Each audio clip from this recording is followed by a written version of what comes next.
Ok? Então, vamos lá para a nossa aula número 4 já, de antropologia missionária. Opa, parece que não foi, ou foi? Foi. A aula número 4 já de antropologia missionária, e o assunto que vamos estar tratando hoje é um assunto bastante complicado, que trata do choque cultural.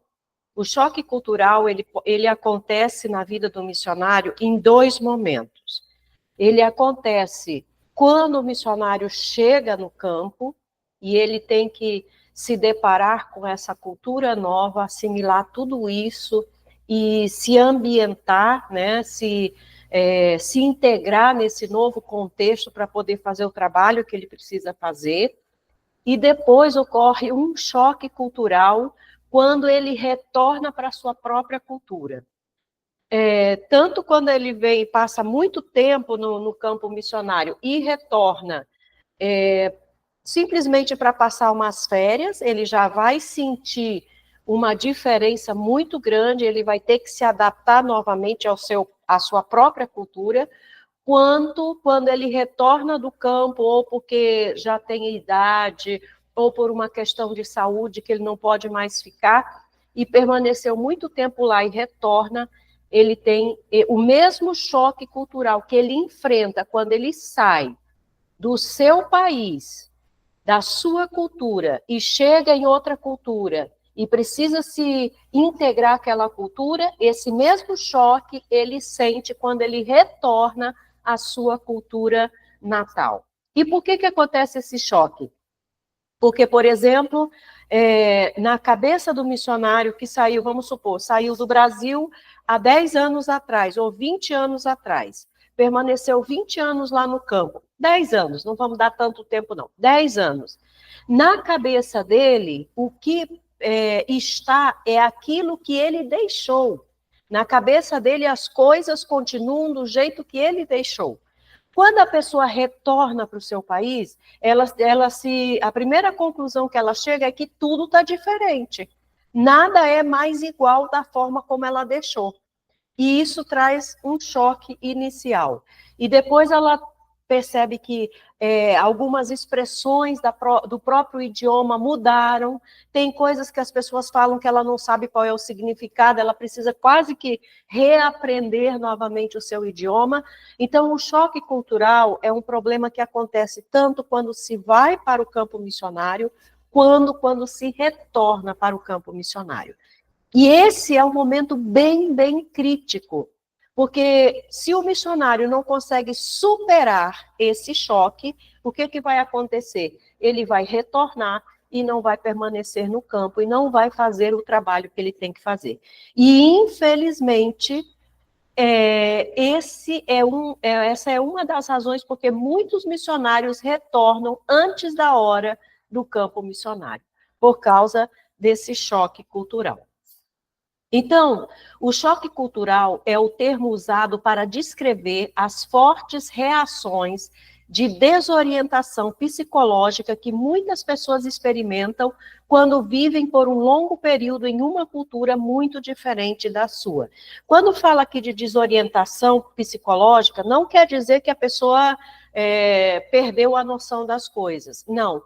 É que como o contexto todo é tão diferente, e às vezes a pessoa não sabe nem o idioma para se comunicar, a pessoa fica assim perdida, não sabe o que pode e o que não pode fazer, o que deve e o que não deve fazer, o que é certo e o que é errado naquela cultura. Então isso dá uma desorientação, e por isso, isso se chama choque cultural. Pode causar desconforto intenso, acompanhado de forte irritabilidade, amargura, ressentimento, nostalgia e depressão. Em alguns casos, até mesmo sintomas físicos e doenças psicossomáticas podem ocorrer, certo? Então, gente, o choque cultural não é brincadeira, não é uma coisa simples. É uma coisa que o missionário precisa estar bastante consciente de que ele vai ocorrer. Quando você chegar lá, ele vai ocorrer, querendo ou não. Agora, o que faz com que isso seja menos traumático, menos difícil, é quando você está consciente disso. Consciente de que você está indo para uma outra cultura, que você tem que falar um outro idioma, que os hábitos são diferentes, que a comida é diferente, que os horários são diferentes, que a forma de expressão é diferente, que a afetividade das pessoas é diferente. Então, se você já vai consciente disso, o choque cultural vai ser mais brando, vai ser mais fácil de encarar, tá?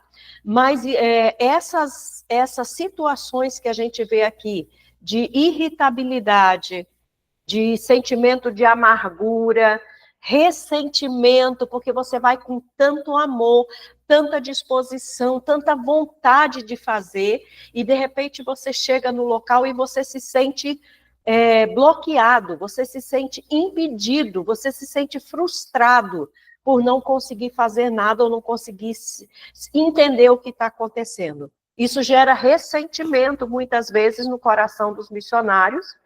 E o ressentimento contra quem? Contra Deus.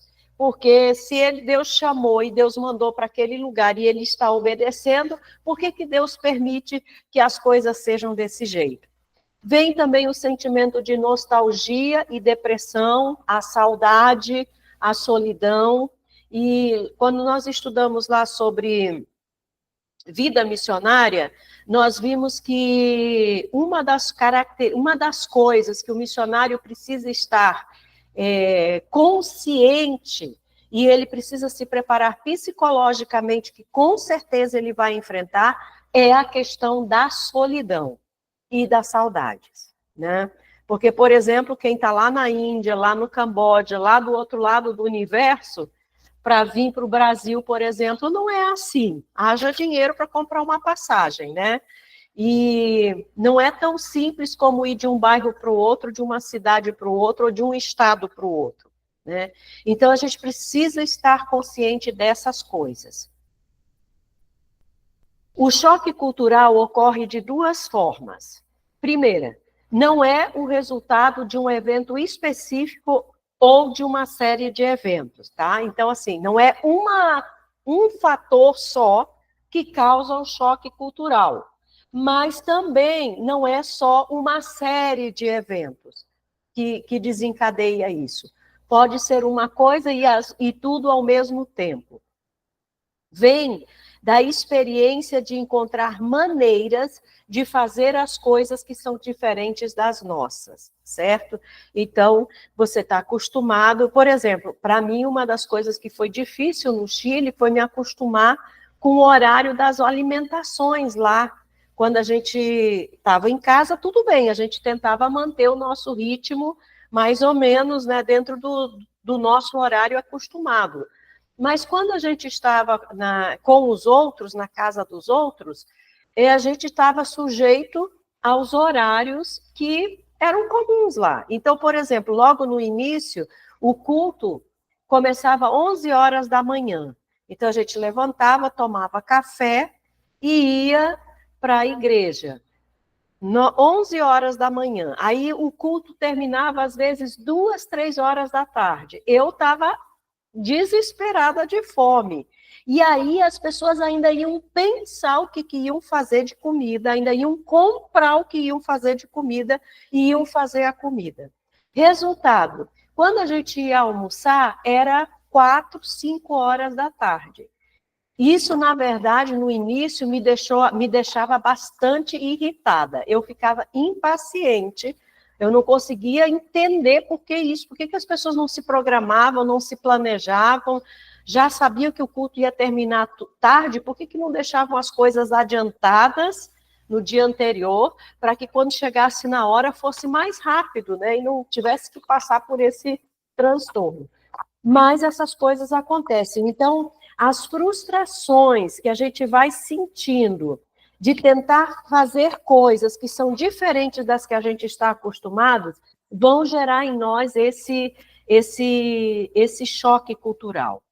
Essas coisas ameaçam as crenças básicas e, às vezes, inconscientemente, de que nossos costumes, suposições, valores e comportamentos são certos. Então, de certa forma, tudo aquilo que era a sua base, os seus hábitos, o seu normal, a sua rotina, de repente tudo não serve mais. Tudo tem que ser diferente.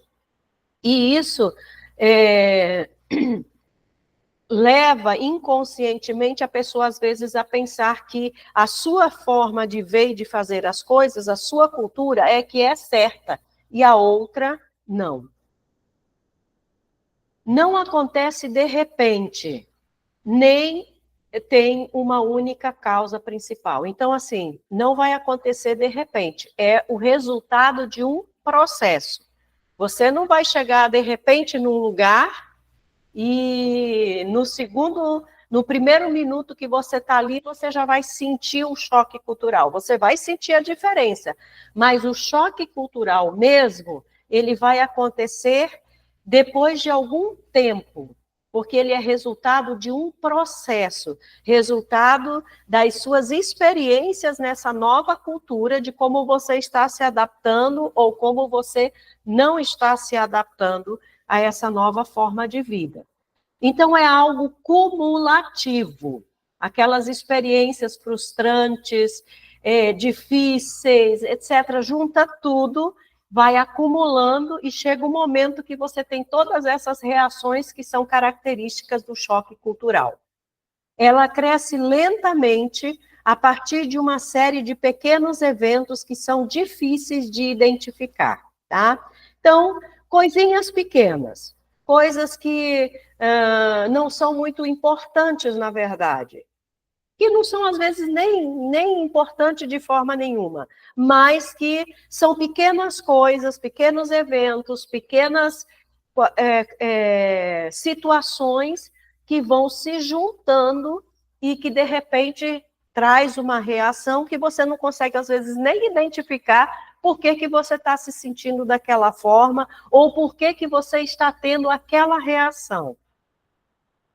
O choque cultural pode surgir de muitos fatores diferentes. Isso pode acontecer porque somos desligados das chaves culturais e dos padrões conhecidos que sempre tivemos. Tá? Então, a primeira razão, você se desligou, você precisa se desligar da sua cultura, dos seus padrões, porque agora você está numa nova cultura e você vai precisar aprender novos padrões. Todos nós temos maneiras sutis e indiretas de expressar nossos sentimentos. Todas as nuances e significados sutis que instintivamente entendemos e usamos para tornar a vida compreensível são repentinamente arrancados de nossas vidas. Então, por exemplo, aqui no Brasil, de repente, se você chega numa casa ou vai na casa de alguém e alguém oferece a você uma comida, por exemplo, que você não gosta, a gente sabe como disfarçar, como fazer, como agir para conseguir escapar daquela comida. Mas quando você está numa outra cultura, como é que você vai fazer isso, né? Então, assim, são coisas sutis que você conseguia, você tinha certas habilidades, certo jogo de cintura na sua cultura, e quando você chega lá, você descobre que parece que tudo foi arrancado de você e você não sabe mais o que fazer da vida. Pode ocorrer porque alguém vive ou trabalha por muito tempo em uma situação ambígua. Pode acontecer porque nossos valores, que sempre achamos absolutos, são questionados. Uma sensação que você tem é que parece que tudo que você faz está errado. Você faz com a melhor das intenções, você até se esforça para fazer da melhor forma possível, para se comportar da melhor maneira possível, e parece que tudo que você faz sempre está errado, que você nunca consegue acertar nada. Tá? Então, todas essas, tudo isso são fatores que vão levando a esse choque cultural, né? Então, quando os nossos valores, que sempre achamos absolutos, são questionados, né? Por exemplo, eu, por exemplo, não gosto de comer miolo de pão. É automático, eu corto o pão, tiro o miolo para comer. No Peru, você não pode fazer isso. E se você fizer e, de repente, alguém te pergunta por que você está fazendo isso? Então, coisas simples que começam a ser questionadas e começam a dizer, não, você não pode fazer isso porque lá naquela cultura isso é algo inapropriado.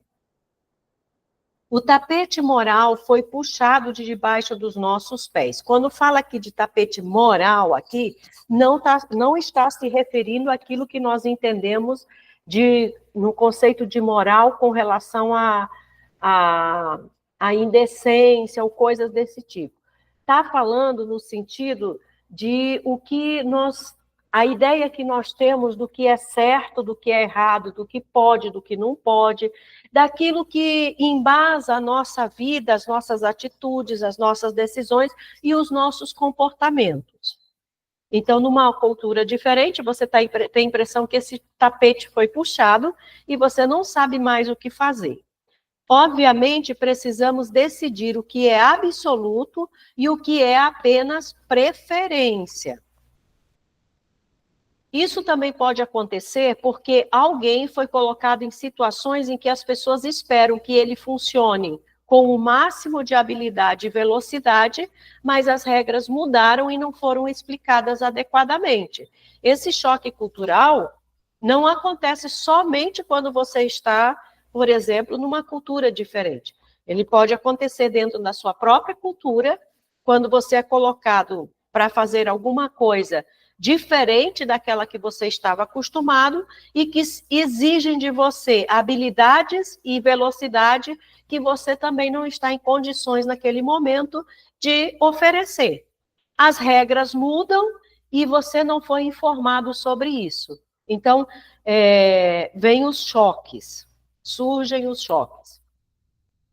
Algumas manifestações ou sintomas de choque cultural. Então, observe quais são os sintomas que nos permitem perceber e entender se eu ou você, ou se o missionário, se alguém está em uma situação de choque cultural.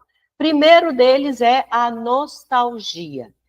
Lembrar de coisas que você fazia, sentir saudade dos amigos, tudo isso é normal, mas é um sintoma de que você está nesse choque, né? Às vezes, de simplesmente querer tomar um cafezinho, comer um arrozinho e feijão que você não tem para comer naquele lugar, ou então sentar na mesa para conversar com alguém sem fazer nada. Essas coisas, ouvir alguém falando o seu próprio idioma, vontade de ouvir alguma coisa no seu próprio idioma. Uma saudade terrível de estar em casa. Terrível saudade do que é familiar, seja família, amigos, ou comida, ou a cidade, enfim, qualquer coisa. O tédio, olhar para longe sem focar, ficar com aquele olhar perdido, tudo é entediante, nada te anima, você não tem vontade de fazer nada. Desconectado da realidade, não quer se localizar ali aonde você está. Isolar-se da sociedade. Essa é outra característica de quando a pessoa está em choque cultural. Ela não quer falar com ninguém, ela não quer estar próxima a ninguém, ela quer ficar sozinha no canto dela. Passar muito tempo lendo ou assistindo televisão, ou seja, fugindo do contato com as pessoas. Apenas passar tempo com pessoas do seu país. Quando se vai para algum lugar e se é uma equipe missionária, que tem pessoas do mesmo país, e essas pessoas, obviamente, a pessoa querer ficar só com esse grupo do próprio país, só com essa equipe, onde ele vai falar o mesmo idioma, onde ele vai se sentir um pouco mais acolhido, um pouco mais familiar, também é um sintoma de choque cultural. Evitar contato com a população local. Claro que o missionário, para ele conseguir conhecer a cultura, entender a visão de mundo daquela cultura e aprender o idioma e conseguir se comunicar, ele precisa estar em contato com a população local. E quando o missionário quer se isolar e não quer ter contato com essa população, já é um sinal de choque cultural. Necessidade de quantidade excessiva de sono. Quando um missionário, por exemplo, quer dormir muito e dorme, e quanto mais dorme, mais quer dormir, né? Outro sinal de choque cultural, compulsão alimentar. Está saciado, mas quer continuar comendo. Isso é sinal de choque cultural. Outra coisa, irritabilidade. Tudo irrita. Ataques de raiva devido a pequenos atrasos ou frustrações. Pequenas provocações resultam em reações exageradas. Limpeza excessiva. Preocupação com comida ou água, se a água está adequada para beber, se isso, se aquilo, como está a comida, como foi preparada, etc. Então, todo excesso, qualquer comportamento excessivo, quando você está em outra cultura, é sinal de que já está havendo um choque cultural. Lavagem anormal das mãos. Preocupação com a saúde pessoal, dores leves, erupções cutâneas, etc. Então, como nós vimos anteriormente, em alguns casos as pessoas vão apresentar até doenças, enfermidades, são os efeitos psicossomáticos. Na verdade, não são doenças reais, mas são expressões do corpo de que a mente, as emoções, os pensamentos, a parte psicológica do ser humano está afetada.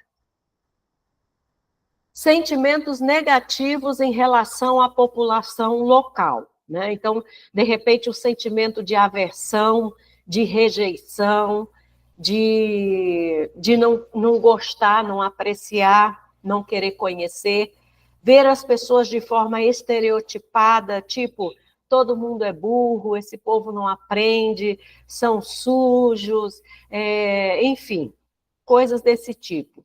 Medo do contato físico com as pessoas, medo de que vai ser agredido, ou medo de que vai se contaminar com alguma coisa, medo excessivo de ser enganado, roubado ou ferido, recusar-se a aprender o idioma.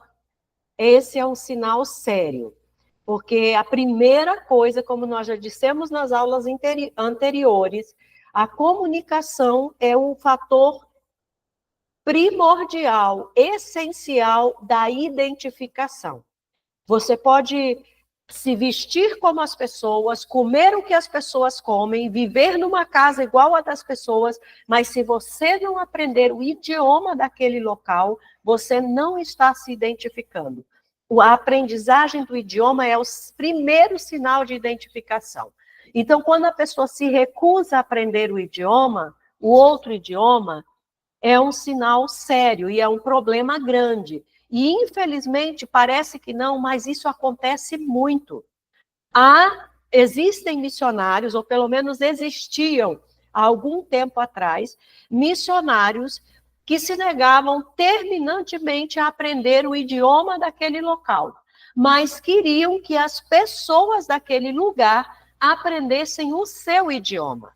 Tanto é que em algumas bases missionárias, alguns missionários, quando chegavam a determinados lugares, a primeira coisa que eles faziam era trazer um grupo de pessoas para ensinar o idioma do missionário para aquele grupo cultural, quando deveria ser o contrário, é o missionário que precisa aprender o idioma daquele povo, e não querer que o povo aprenda o seu idioma. Recusar-se a usar as cortesias comuns da sociedade. As formas de cortesia de um lugar para o outro mudam. Por exemplo, no Brasil se dá 2 beijinhos, no Chile só se dá 1 beijinho, né, nas mulheres. Em outras sociedades, as coisas são completamente diferentes. Tem lugares que você não aperta a mão, tem lugares que você não pode abraçar, tem lugares que abraça, cada lugar tem uma forma diferente de expressar as cortesias. E nós temos que aprender a usar essas cortesias do local, da cultura aonde nós estamos.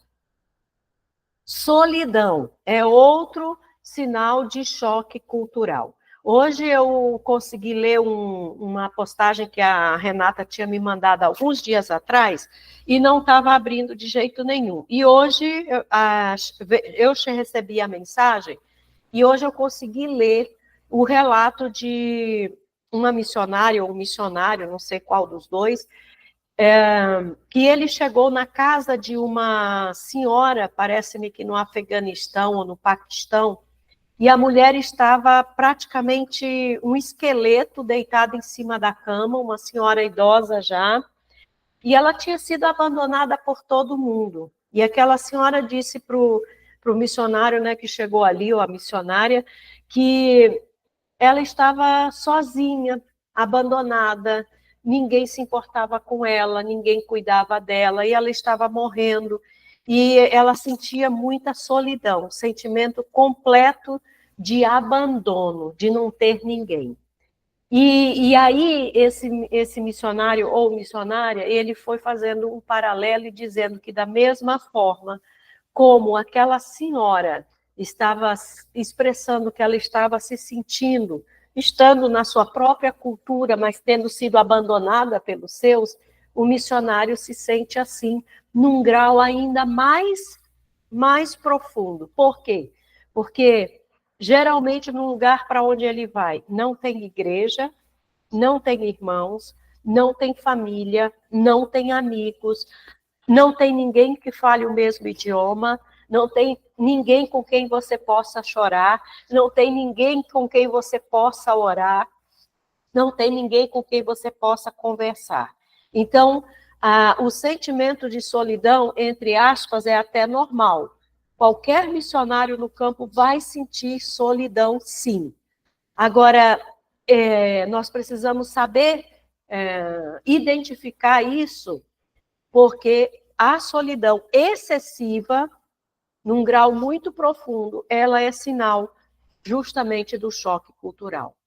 Desejo de estar sozinho com pessoas da sua própria cultura e língua. Afastar-se ou distanciar-se de todos, porque você tem vergonha de que as pessoas vejam o seu mau estado emocional. Patriotismo excessivo, outro sintoma de uma pessoa que está em choque cultural. Extrema devoção à própria raça, patriotismo fanático, incapacidade de executar tarefas e trabalhos com eficiência, ou seja, falta de concentração, falta de disposição para fazer as coisas bem feitas, então, às vezes faz de qualquer jeito, só por fazer, mecanicamente, é outra característica, outro sintoma de choque cultural. Perda de originalidade, espontaneidade e flexibilidade. Todas essas são sinais dessa incapacidade para executar tarefas. Má qualidade do trabalho. É o fazer por fazer, simplesmente para cumprir tabela, mecanicamente, sem nenhuma paixão, sem nenhum entusiasmo por aquele trabalho. Conflitos conjugais. Quando é um casal, e geralmente são casais que vão para o campo missionário, em alguns casos não se recomenda que se vá solteiros para o campo, embora, claro, muitos solteiros vão, mas quando vai o casal, é normal acontecerem muitos conflitos conjugais, porque toda aquela estabilidade social, cultural e conjugal, de certa forma, é abalada por essa nova situação, né? Então, certas liberdades que o casal tinha, de repente ele não pode ter mais, certos momentos que o casal gostava de ter só os dois, ele não pode ter, né? Tem casais, por exemplo, que tem um dia especial que eles tiram só para ficarem juntos, passearem, fazerem alguma coisa diferente, e de repente lá naquele lugar não pode se fazer, ou não tem como fazer isso.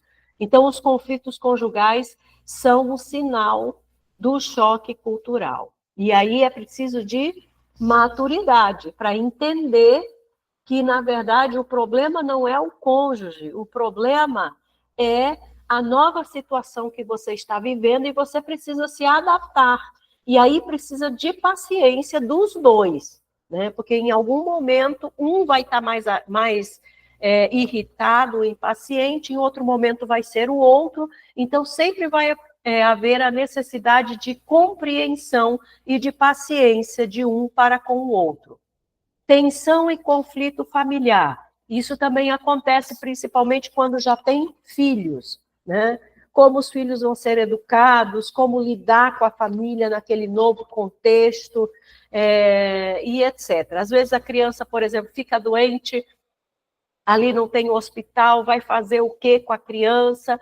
Isso gera tensão, né? Você precisa socorrer a criança de alguma forma e você não sabe o que fazer. Tudo isso gera tensão e conflitos familiares. E isso são sinais de choque cultural. Períodos de choro inexplicável, tá? Não se preocupe, porque o missionário vai chorar muito no campo, muito mesmo.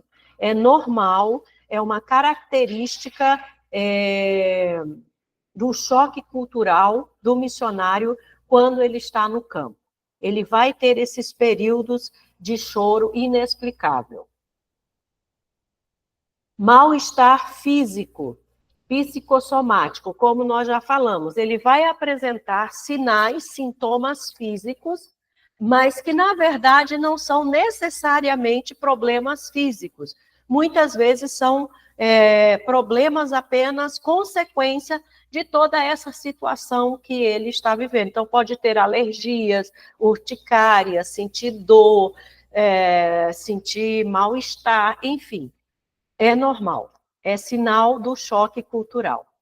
Tá? Então, vocês viram que os sintomas que nos ajudam a identificar que um missionário está em choque cultural são muitos, e não são assim tão difíceis, são bem comuns, qualquer um de nós pode até já ter experimentado alguns desses sintomas estando na nossa própria cultura. Obviamente que numa cultura diferente, se você não foi preparado para esse momento que vai acontecer, com certeza, tudo isso pode afluir de uma forma muito mais intensa e com muito mais dificuldades. Quais são as fontes de conflitos e tensão no campo missionário? Há 4 estágios distintos de adaptação pessoal para qualquer pessoa que esteja se mudando para outra cultura. Então, nós vamos aqui, por meio de uma metáfora, mostrar quais são os estágios que um missionário enfrenta quando ele chega numa nova cultura e como que as coisas vão acontecendo e se resolvendo também, tá? Então, a primeira fase é chamada de lua de mel nas montanhas. É aquela euforia inicial, é aquele entusiasmo. Você tem um chamado, Deus abriu as portas, você está indo para o campo missionário, enfim, você vai poder cumprir o seu ministério, aquilo que Deus te chamou para fazer, e na sua cabeça você tem 1001 ideias, e você já se imagina pregando no lugar, e alcançando aquelas pessoas, e as pessoas se convertendo, e etc, etc, etc.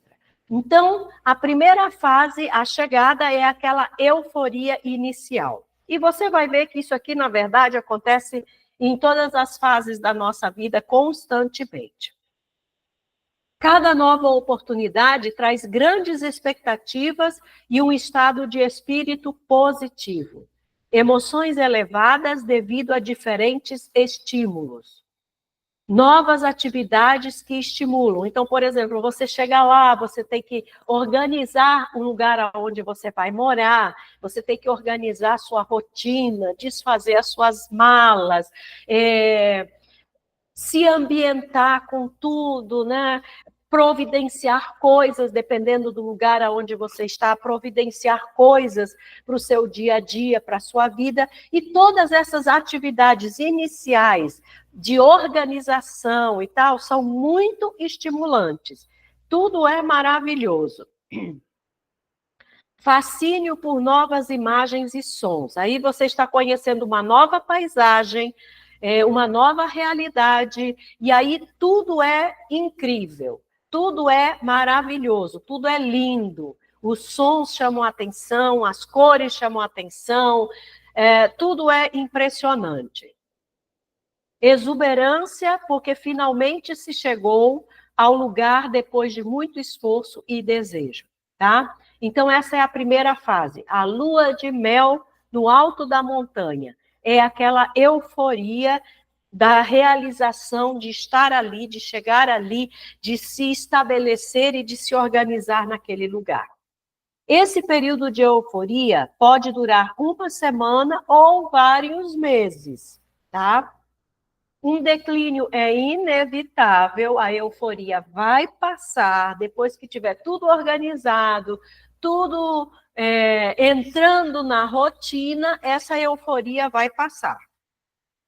Uma pessoa na cultura irá chocar você, e aí aquele entusiasmo todo, de repente, vai parecer assim que foi jogado um balde d'água fria em cima de você, ocorre um conflito com os costumes, e tudo isso motiva, vai fazendo com que toda essa euforia inicial vá declinando e vá se esfriando. O segundo estágio do choque cultural é a solidão do vale. É o momento que você vai sentir muita irritabilidade e hostilidade. Então, você estava lá em cima, muito entusiasmo, muita euforia, e, de repente, a rotina, os choques culturais, alguma coisa que acontece, você vai esfriando tudo aquilo, vai descendo, descendo, e, de repente, você se sente num vale, no mais profundo vale. Aí você sente aquela solidão e a irritabilidade e hostilidade. Então, é um período assim. Um choque com a realidade é quando você se dá conta de que o campo missionário não é um mar de rosa sem espinho. Que o campo missionário não é tudo maravilhoso e perfeito. Acontece muita confusão e frustração, acontece muita fadiga pelo seu esforço em procurar fazer as coisas, de se comunicar, de entender, de ser entendido, de acertar. Isso causa um cansaço bastante acentuado. As emoções mudam do otimismo para a tristeza. Então, de repente, você estava cheio de alegria e entusiasmo, e de repente você está se sentindo triste, desanimado e abatido. O foco muda de fixar-se nas semelhanças para concentrar-se nas diferenças, né? Então, você chegou, no início você começa a buscar a semelhança. Olha, isso aqui é parecido com tal coisa, isso é parecido com isso. Na minha casa era assim. Então, de repente, você se dá conta de que existem mais diferenças do que semelhanças.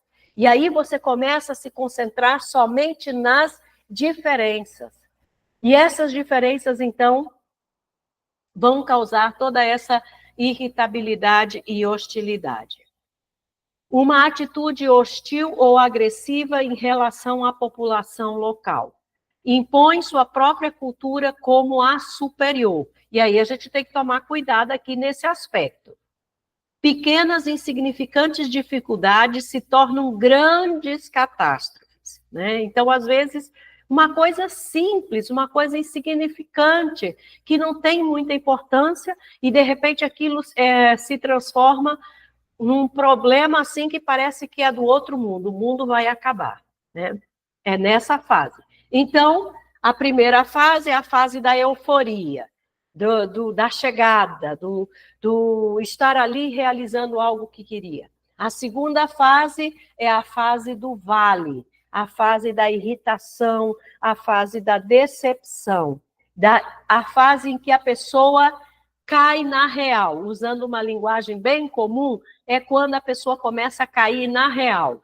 Começa a realmente assimilar o que está acontecendo. O terceiro momento, então, é chamado de escalada lenta.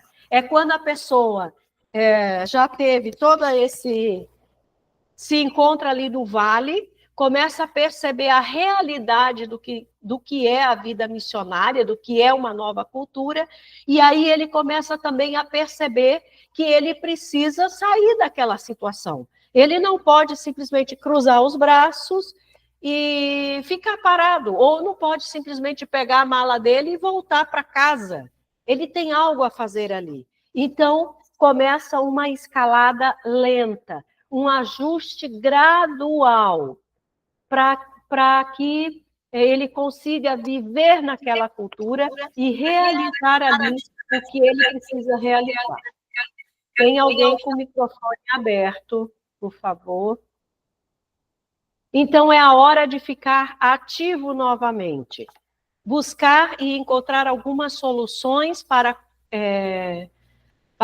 configurações ruins, né? Então, em vez de focar no problema, começar a focar nas soluções. Eu tenho essa dificuldade, o que eu posso fazer para superar isso, para vencer isso?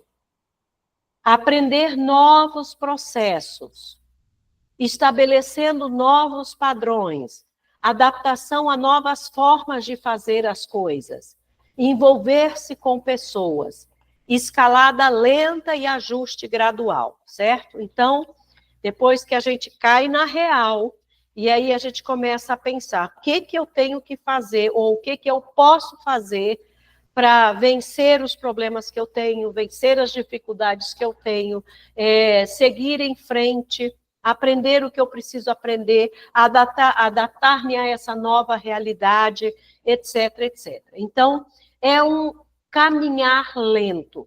É um grande erro um missionário pensar que ele vai chegar no campo hoje e amanhã ele já vai poder estar fazendo a obra missionária. Não. E é também um grande erro a igreja que envia o missionário ou a agência que envia o missionário achar que ele vai enviar o missionário e com uma semana que ele está lá, ou um mês que ele está lá, ele vai enviar um relatório dizendo que 2, 3, 5 pessoas, 10 pessoas já aceitaram Jesus, que já conseguiu abrir uma igreja, que já aconteceu isso, aquilo outro. Isso é irreal. Na verdade, um missionário, antes de começar a fazer o trabalho mesmo, ele precisa simplesmente viver ali, dentro daquela cultura, para aprender. No Peru, em Cusco, tem uma igreja batista, que teve o apoio do pastor Ed, que foi um pastor que esteve aqui no Brasil também, ele é americano, alguns irmãos aqui da igreja conhecem o pastor Ed, o pastor Daniel conheceu o pastor Ed e tudo mais. E esse pastor esteve um tempo no Peru e ele apoiou essa igreja lá. E aí eles resolveram justamente também enviar missionários para os povos não alcançados. O foco deles também é isso. Então, esses missionários tiveram uma preparação teológica e missiológica, assim como nós estamos tendo aqui. E aí a igreja enviou, não me lembro agora, 5 missionários ou 10 missionários, não me lembro agora quantos, para algumas tribos indígenas, né, povos originários do Peru, dentro da floresta, povos bem distantes, bem inacessíveis. E olha só, eu achei muito interessante, porque eu não tinha visto ainda nenhuma igreja e nenhuma agência missionária fazer isso. Durante 3 anos, eles vão estar entre esses povos, entre esses grupos culturais, entre essas tribos, somente para aprender o idioma e aprender a cultura. Só isso. 3 anos, a igreja está sustentando e apoiando esses missionários lá naqueles povos, naquelas tribos, no meio da floresta peruana, distante de tudo e de todos, 3 anos, para simplesmente eles aprenderem o idioma e a cultura daqueles povos. Depois de 3 anos é que eles vão estabelecer, então, um plano de trabalho para alcançar esses povos. É isso que precisa acontecer. O missionário precisa estar consciente de que quando ele chega lá, pelo menos o primeiro ano é um ano de adaptação, é um ano de conhecimento, é um ano de aprendizagem. Só depois disso é que ele realmente vai conseguir fazer alguma coisa, tá?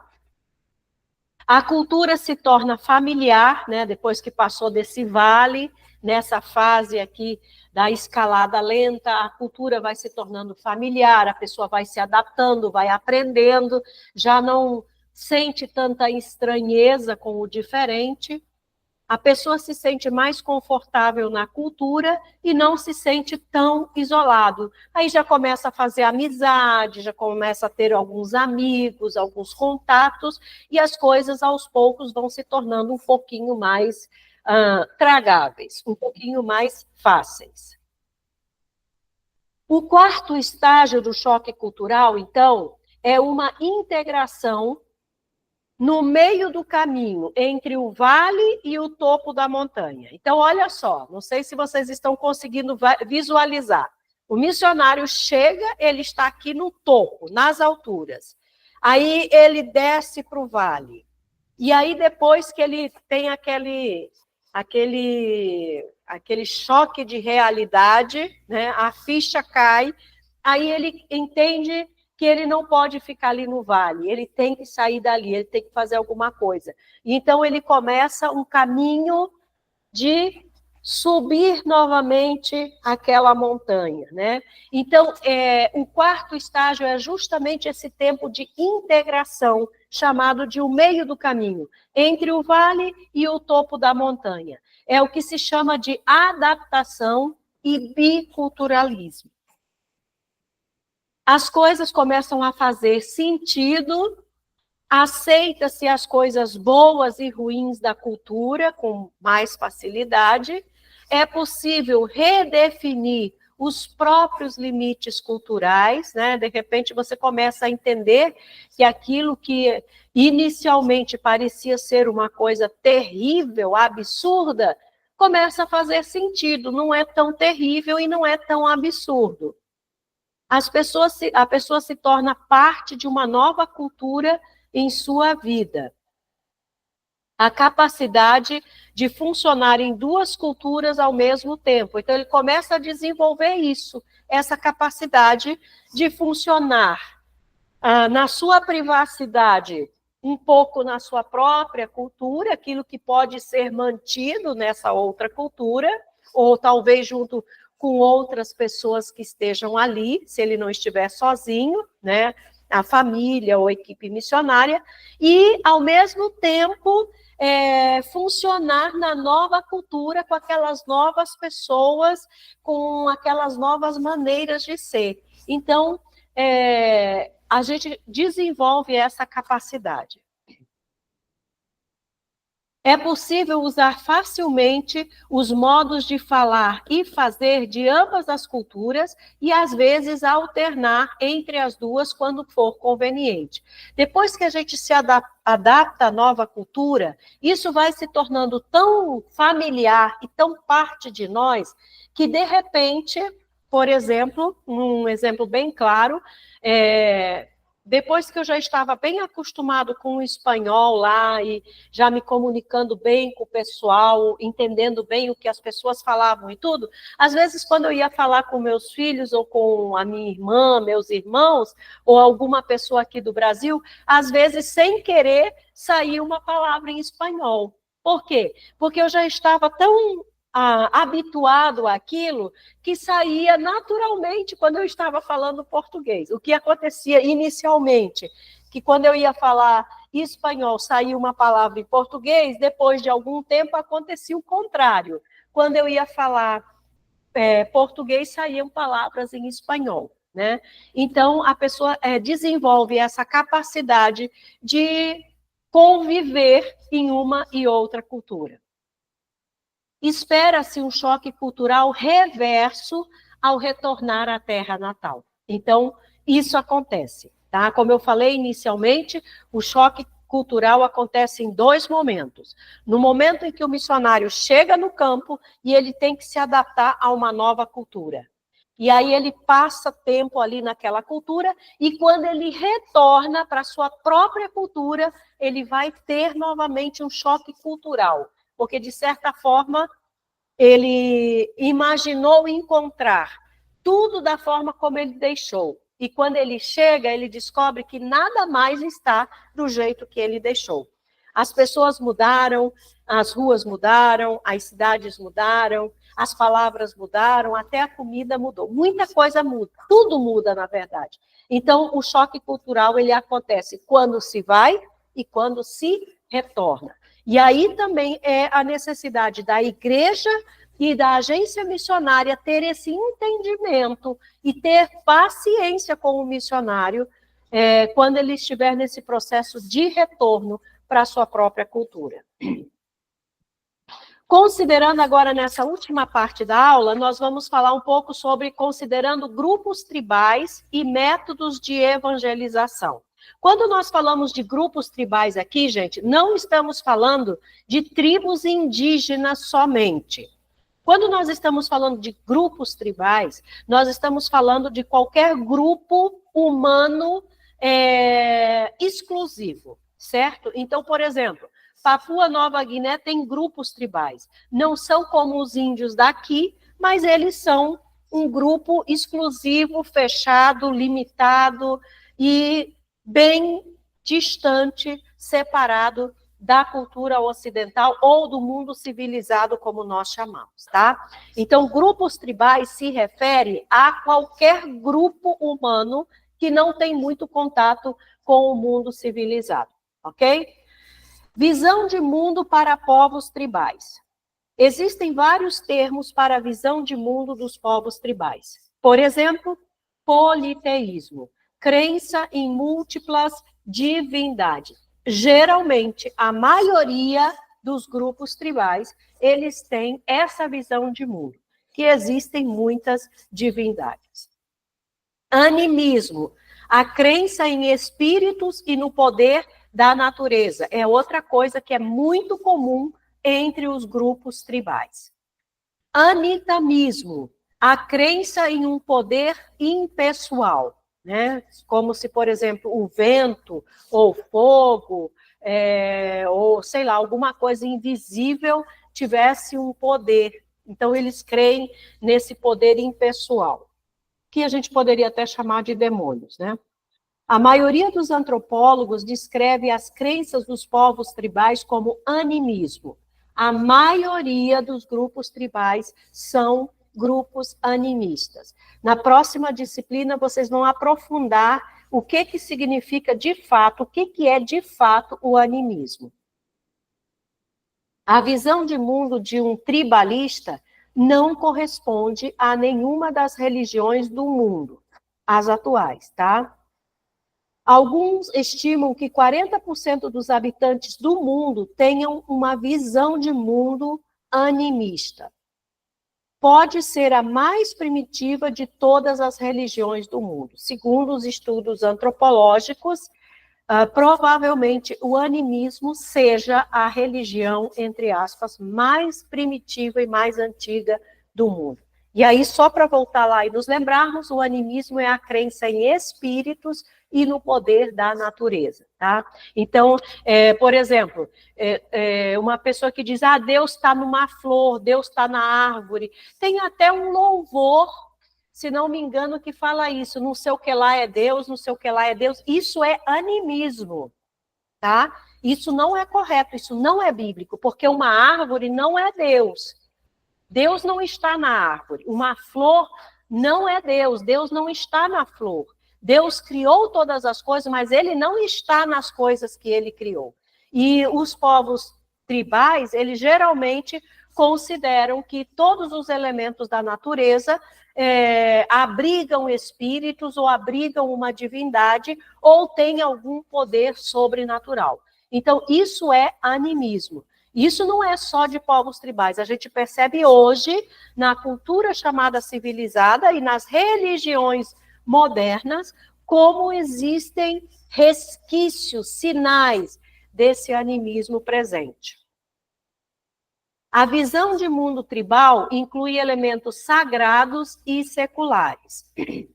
Se preocupam com deuses, espíritos e fantasmas, mas são antropocêntricos, o homem é central, e etnocêntricos, a raça, a nação ou a cultura deles é como se fosse a única que existisse e é superior a todas as outras que ele conhece. Tá? Então, essa é a visão de mundo que os grupos tribais normalmente têm. A natureza e o sobrenatural estão ligados. Une espaço e tempo em uma mistura inseparável. Unem este mundo e o outro em um único sistema. Ela reúne divindades, espíritos, animais, homens e fenômenos naturais, e seus limites não são claros e são difíceis de discernir. Se você observar esses povos tribais, você vai perceber que, para eles, não existe uma separação entre vida secular e vida religiosa. No mundo civilizado, a gente faz essa diferença. Ah, porque isso é secular. Ah, eu não sou religioso, eu sou só secular. Eu vou cuidar do meu trabalho, agora eu vou cuidar da minha vida espiritual. Nós temos a tendência de fazer uma separação do que é espiritual e do que é secular. Esses povos tribais, não, eles não fazem separação. O sobrenatural e o natural, o divino e o humano, é uma coisa intrínseca, que não se separa. Enquanto eles estão vivendo a sua vida diária, eles estão, de certa forma, cultivando a sua religião, vivendo a sua religião. E, ao mesmo tempo, enquanto eles estão vivendo a sua religião, praticando a sua religião, eles estão vivendo a sua vida diária. Não dá para separar as duas coisas, tá? É como se fosse uma coisa só. Os tribalistas vivem em um mundo onde os seres sobrenaturais e seus poderes estão muito próximos, mas há o reconhecimento de um Deus que está distante e não se preocupa com a humanidade, em alguns casos. O passado é muito importante para o tribalista, enquanto o futuro não é tão importante. E aqui tem duas coisas que nós temos que considerar. Primeiro é que qualquer dessas tribos, qualquer povo, como nós já temos dito desde a primeira aula, apesar de todas essas crenças que eles têm, apesar de servirem e adorarem muitas vezes a espíritos, a demônios, etc., etc., eles têm sim a crença, o reconhecimento de que existe um Deus que está acima de tudo e que está distante e que, em alguns casos, eles dizem que Deus se esqueceu da humanidade. Em outros casos, como nós já vimos em alguns exemplos, eles têm aquela expectativa de que Deus vai vir e vai falar com eles novamente. A outra coisa que se precisa considerar é justamente o passado. Nós não temos muito hábito de considerar as nossas tradições, a nossa história familiar, os nossos vínculos com antepassados. Mas os grupos tribalistas, eles dão muita importância para o passado. E por que o missionário precisa estar atento a isso? Porque é na história passada daquele povo que você vai encontrar as chaves para pregar o evangelho para aquele povo. É na história passada que você vai encontrar as pistas da crença e das portas para pregar o evangelho, tá? Então, isso são dois aspectos importantes a considerar. Aqui, só para a gente entender o que é animismo, é definido como uma crença em espíritos, incluindo espíritos dos mortos, bem como espíritos que não são de origem humana. Essa definição exclui religiões organizadas. Essas crenças incluem seres espirituais, almas e fantasmas em toda a sua variedade, incluindo bondosos e nocivos, éticos e malévolos.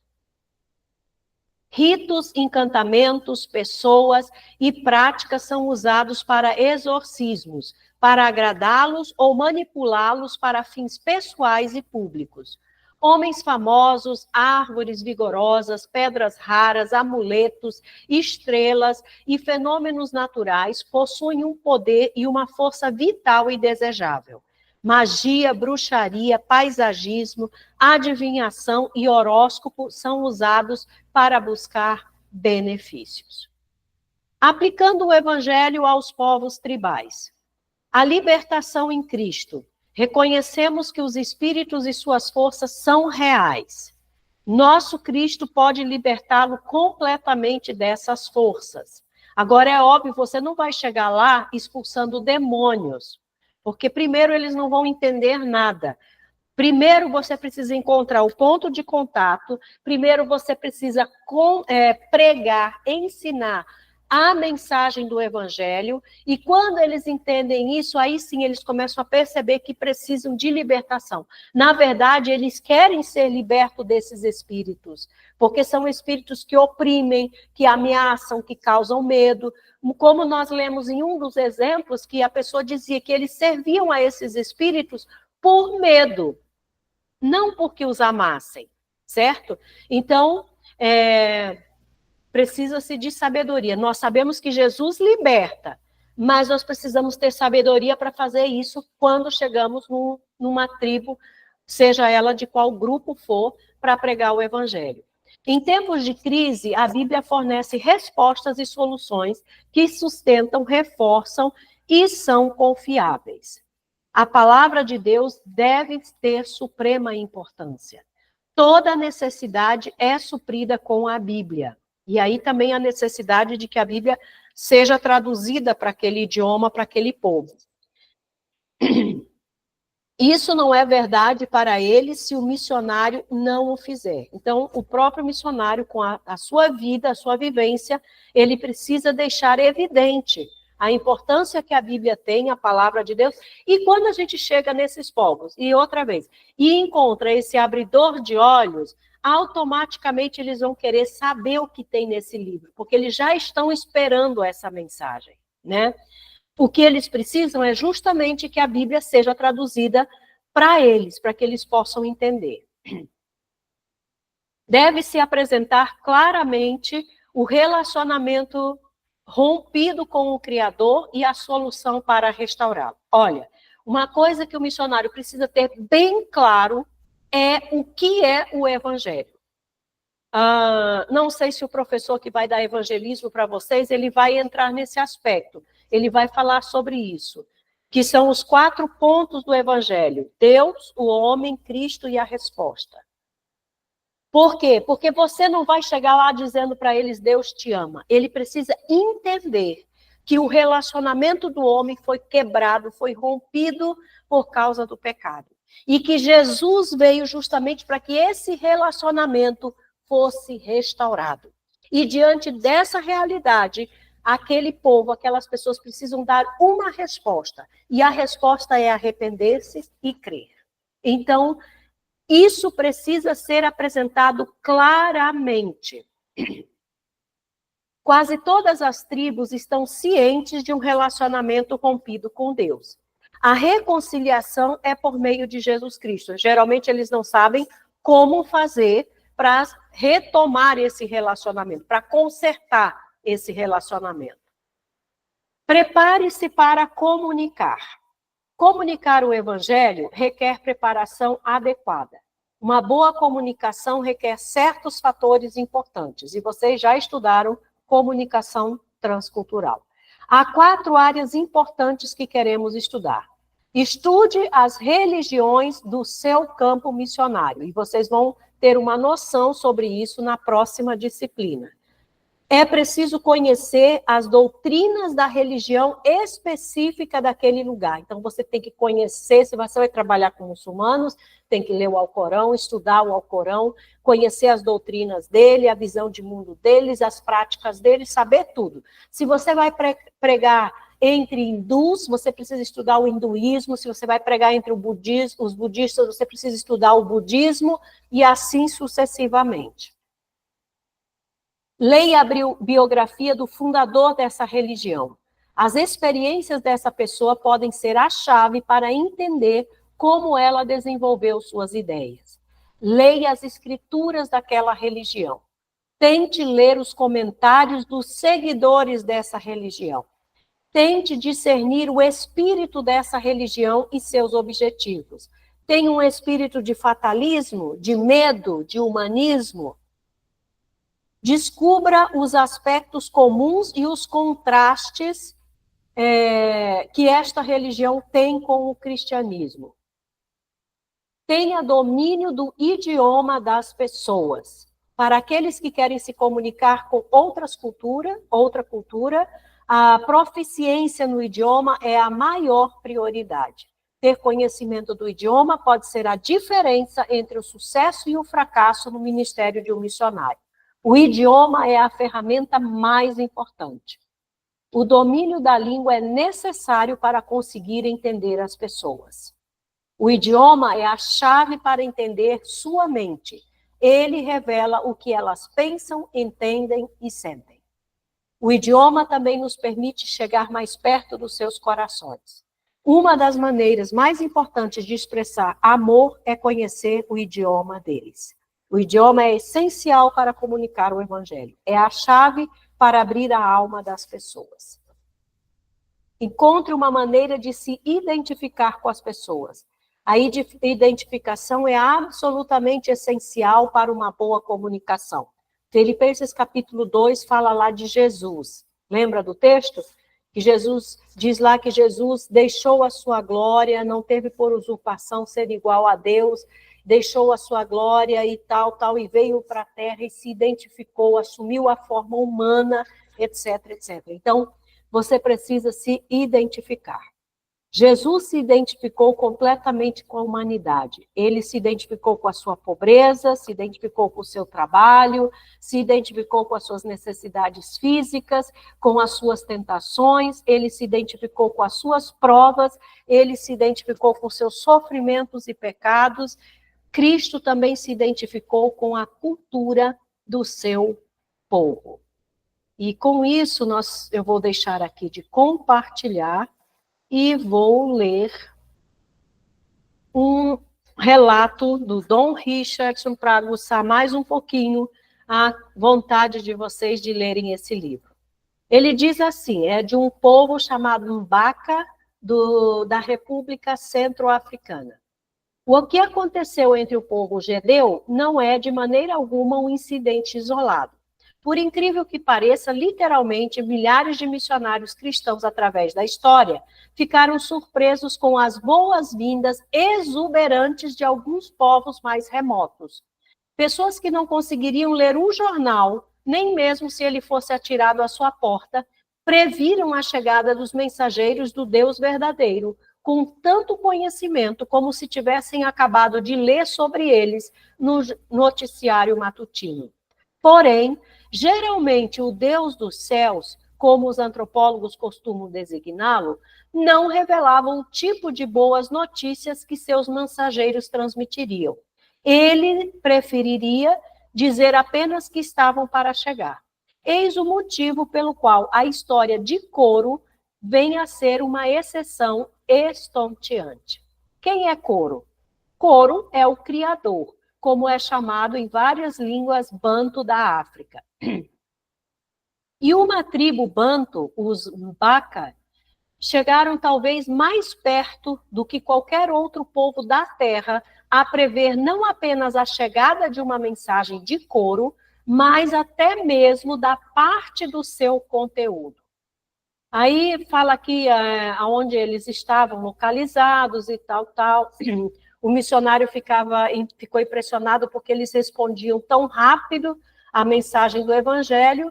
E aí ele começou a investigar, querendo saber por quê. Certo dia, Eugênio, profundamente comovido, exclamou: Eugênio era um missionário. Os seus ancestrais Mbaca estavam mais perto da verdade que os meus antepassados germânicos no norte da Europa. Seguem-se alguns comentários dos membros da tribo Mbaca que me foram transmitidos de Mbacaland pelo próprio Eugênio Rosenau. Coro, o criador, enviou uma mensagem aos nossos antepassados há muito tempo atrás, dizendo que ele já mandara seu filho para realizar uma coisa maravilhosa em favor de toda a humanidade. Mais tarde, porém, nossos ancestrais afastaram-se da verdade sobre o filho de Coro.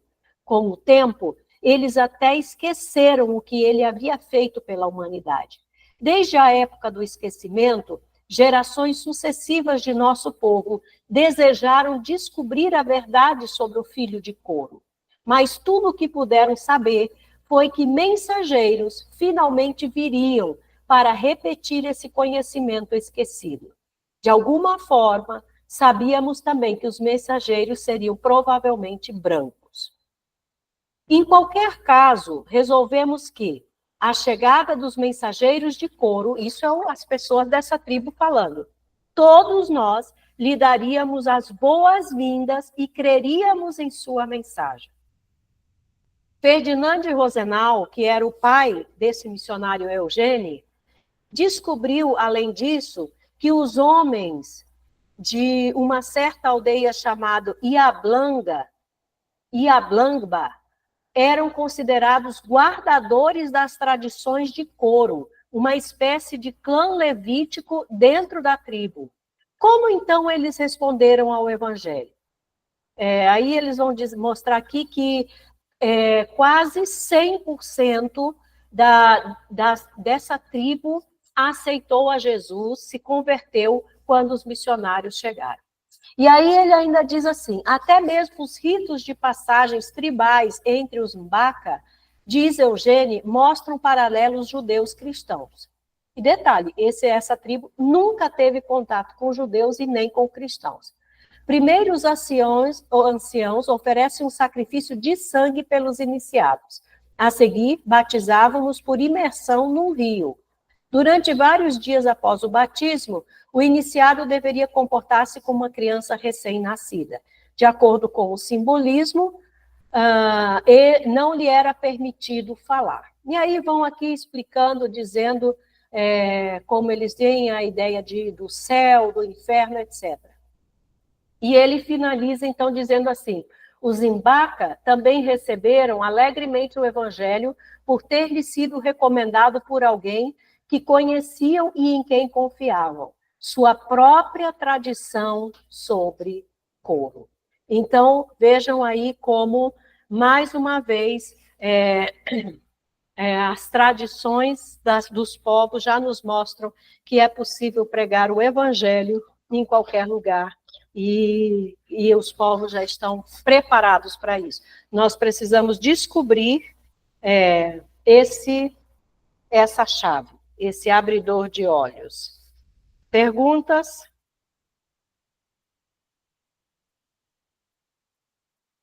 Nenhuma?